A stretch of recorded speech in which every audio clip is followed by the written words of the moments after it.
நம்ம இன்றைக்கி எதை பற்றி பார்க்க போகிறோம் அப்படின்னா வினா எழுத்துக்கள் பற்றி பார்க்க போகிறோம். வினா எழுத்துக்கள் சொல்லின் முதலிலும் இறுதியிலும் வரும். வினா எழுத்துக்கள் என்னென்ன அப்படின்னா ஏ, யா, ஆ, ஓ, ஏ இதெல்லாம் என்னென்னா வினா எழுத்துக்கள். இந்த வினா எழுத்துக்கள் அப்படிங்கிறது 3 வகை என்ன பண்ணுறாங்க அப்படின்னா கேட்டகரைஸ் பண்ணுறாங்க, பிரிக்கிறாங்க.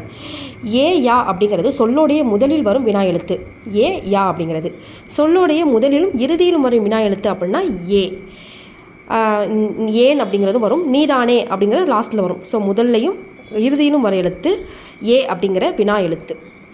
மொழியின் இறுதியில் வரும் வினா எழுத்து ஆ, ஓ அப்படிங்கிற வினா எழுத்து. ஓகேவா?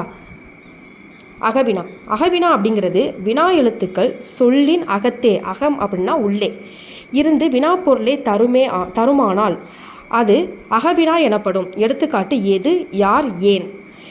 இச்சொற்கள் உள்ள வினா எழுத்தை நீக்கினால் பிற எழுத்துக்கள் பொருள் தராது. ஓகேவா? இது ரொம்ப இம்பார்ட்டண்டான பாயிண்ட்டு. இந்த சொற்களில் உள்ள வினா எழுத்து, அதாவது ஏ அப்படிங்கிற எழுத்தை நீக்கினா தூ அப்படின்னு தான் இருக்கும், அது பொருள் தராது. யாவை நீக்கினா இரு தான் இருக்கும், அது பொருள் தராது. ஸோ இது அகவினா அப்படிங்கிறது பொருள் தராது அந்த வினா எழுத்தை நீக்கினா.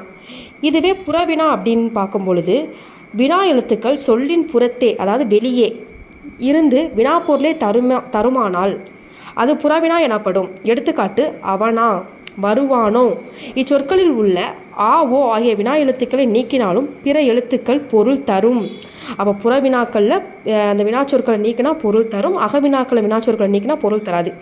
இப்போ அவனா அப்படின்னு இருக்குது. இந்த அவனா அப்படின்னா இந்த லாஸ்ட்டில் இருக்கிற எழுத்து இன்னு ப்ளஸ் ஆ அப்படின்னு என்ன பண்ணலாம் அப்படின்னா பிரிக்கலாம். அப்போ இந்த வினா எழுத்தான ஆ அப்படிங்கிறது நீங்குச்சு அப்படின்னா அவன் அப்படின்னு வரும். அப்போ அவன் அப்படிங்கிறது என்னது? பொருள் தருது. ஸோ புறவினா என்ன பண்ணோம் அப்படின்னா பொருள் அப்படிங்கிறது தரும்.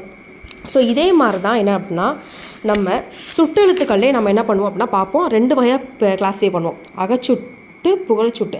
அதே மாதிரி தான் அகச்சுட்டிலே என்ன பண்ணுவாது அப்படின்னா பிற எழுத்துக்கள் பொருள் தராது, புறச்சுட்டில் பிற எழுத்துக்கள் பொருள் தரும். இதை பற்றி நம்ம கிளாரிட்டியாக இன்னொரு கிளாஸில் பார்ப்போம். ஸோ பிடிச்சிருந்துச்சு அப்படின்னா என் சேனலை சப்ஸ்கிரைப் பண்ணுங்கள். இந்த வீடியோ அடுத்து நான் நெக்ஸ்ட்டு போஸ்ட் பண்ணுறேன்.